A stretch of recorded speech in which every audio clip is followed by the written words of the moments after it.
Introduction, the bit to the podcast. JTAKRAOSP Zambot Special 3. This time it's the Rider Sentai crossover movie, Superhero Wars. Or as it's more commonly referred to, misleading title, The Movie. Alas, I made the mistake of watching the movie before writing the episode, so to spare myself a second viewing, I actually wrote a better version of Superhero Wars, which I'll read to you now, in my pitching voice, since I need to sell this. We open the Snails Racing, our hero Snail and Slokagad in the lead. Followed close by Snaily the Snail Sprite, Snail X, Snape with a silent L, and Snail Buscemi. Several years now pass in real time. The snails were stepped on 2 days in, but we were left to dwell on the emotional impact of that scene. Which brings us to the moon, where nothing eventful is going on because it's the moon. Which brings us to Earth, where grass attempts to grow. This is all in one shot, by the way, and because we blew the budget on the moon shot, the grass will have to be played by Nick Cage. What appears to be ants will then give the audience a scare, but that will just turn out to be the shadow of Nick Cage. And then the Batman will fight the Thundercats. The end ellipses question mark. Leaves it open for a sequel and makes you think.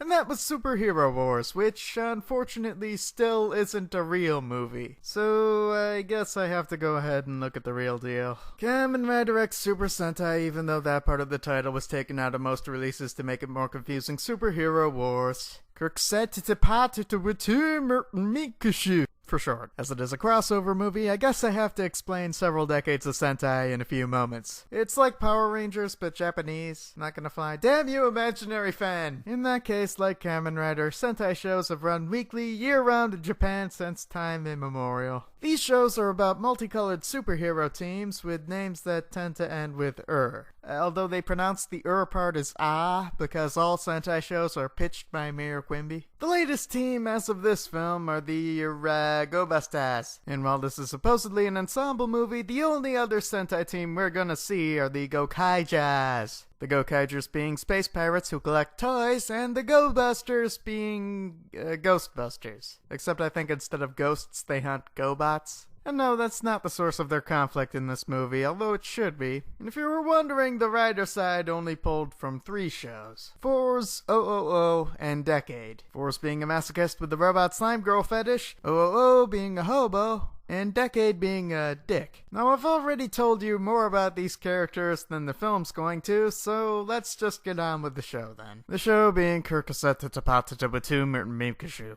We begin with the Go-Kaijers' red leader, Captain Marvelous, parentheses, yes, that's my real name, fighting the first 7 Kamen Riders. That would be Rider 1 through Rider X, and to retell my joke so no one can hear it again, X was bad at Roman numerals. Starvin' Marv murders the 7, quick enough to make me wonder how Riders got top billing in the title, but it's not real murder, it's just melting them into purple stuff. The movie will explain later, I'll pretend. After said stuffing, we see...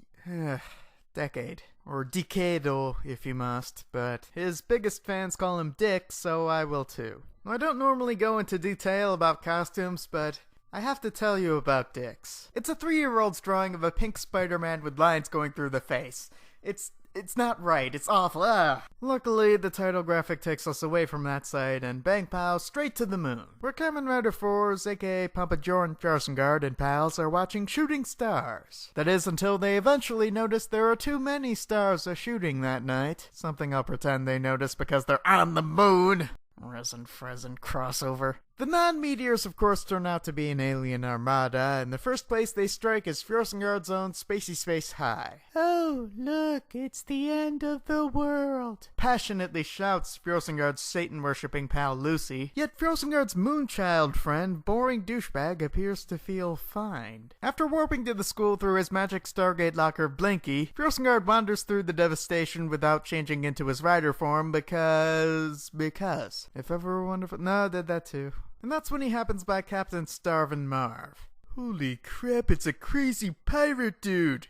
Hey man, wanna do my buddy handshake thing and be besties? Yar, me apologies, but if you've seen Decade's movie, then I'm pretty much busy being the Decade of this movie. What the hell does that mean? It means I'm gonna act like a total dick and temporarily quasi-kill all the Kamen Riders who'd be able to kick my ass if this wasn't a shitty movie about me, but it is. So I'll kill them. Remembering that he too is a Kamen Rider, Fjordsengard changes forms to fight Starvin Marv. And not because he understands what's going on, more the opposite of that reason. During their fight, Marv turns into the Red Men of several Sentai teams, since that's the kind of power the Gokaigers have, being an anniversary team and all. Except they gave up that power at the end of their series, but Decade was shot in the face to cap off his series, so fuck it. Where was I? Gokaigers! The non-Red members show up to save Fjordsengard and ask Captain Poopy Pants why he's all dickishly killing Kamen Riders. Captain Starvin Marv Poopy Pants McGee responds that Dick started it by killing some unspecified Sentai team. So at first he was just gonna get revenge on Dick, but then he was like, wait a minute. My mammy taught me that 2 wrongs doesn't make a right.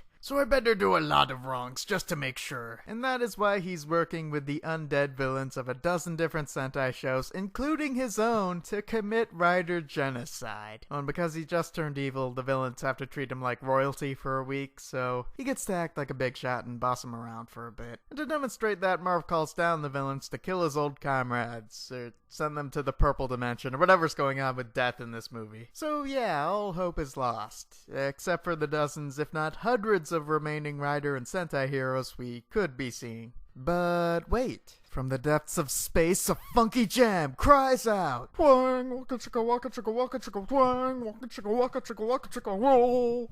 Roll, roll, roll, roll. Don't sue me, my Troy. Yes, it's Donna Troy, here to kick some ass like a sea bass. You see, it's because he's a fish. Wait, see? Damn my clever bones, I've done it again. It surely means I've reached the heights of comedic writing. But where do I go from here? I mean, yeah, of course I'm just gonna continue, but now that I've associated the sea with a different sea, I don't think things will ever be the same. So with apologies for changing the world, moving on. Troy's funky battle theme gets intercepted with generic action music by a robot called Rider Hunter Silva. Sylvester to those who don't want to repeat a name that's stupid. He's actually derived from Biohunter Sylvester from the Sentai show Bioman, which was a show about a biology professor of the male persuasion.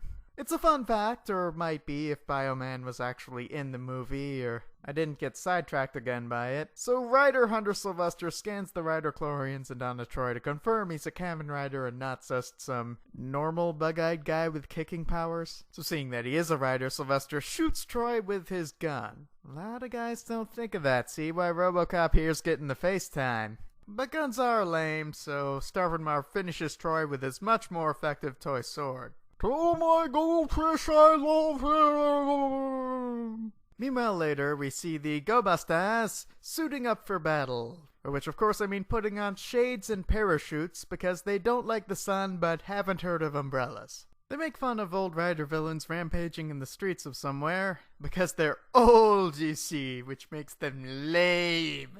And in return, they're confronted by the supervillain Dr. Gay, or Dr. G as he's called by native English speakers who say Decado or Forze, because they have double standards. It's Decado anyway. Though if I'm gonna be a dick about it, probably should have rolled the R on Doctor. Not that it matters, because I'm calling him Professor Straight from here on. Professor Straight calls down Deke from some space to be the Starvin Marv of this scene. There's something strange about Dick, though. His hair's kinda weird, minding I'm okay with pompadours, and he seems to have forgotten what his voice sounds like. Are there any Force characters around? No? Thank shit I can pretend I have the high ground on that. So the Go-Busters hold out just fine against Dick, but they get reinforcements anyway. The non-douchey Go-Kaigers arrive to ask Dick why he's being such a dick, even though he doesn't look or sound like his usual dick self. He says that it's because his weird voice sounds like David Bowie. And he says, it's because the Captain Marvelous faster than Flashman, Running Man, and the Hulk was being a dick first. Oh, what a hilarious misunderstanding. Starvin Marv and Dick both think the other one started it. Luckily, the other Gokaijas can correct him and, no. Okay, well, the spaceship from Kamen Rider Black RX summons a gaggle of undead rider baddies to run about and be evil. And Dick takes advantage of that distraction to purple out all the Gokaijas except green and blue.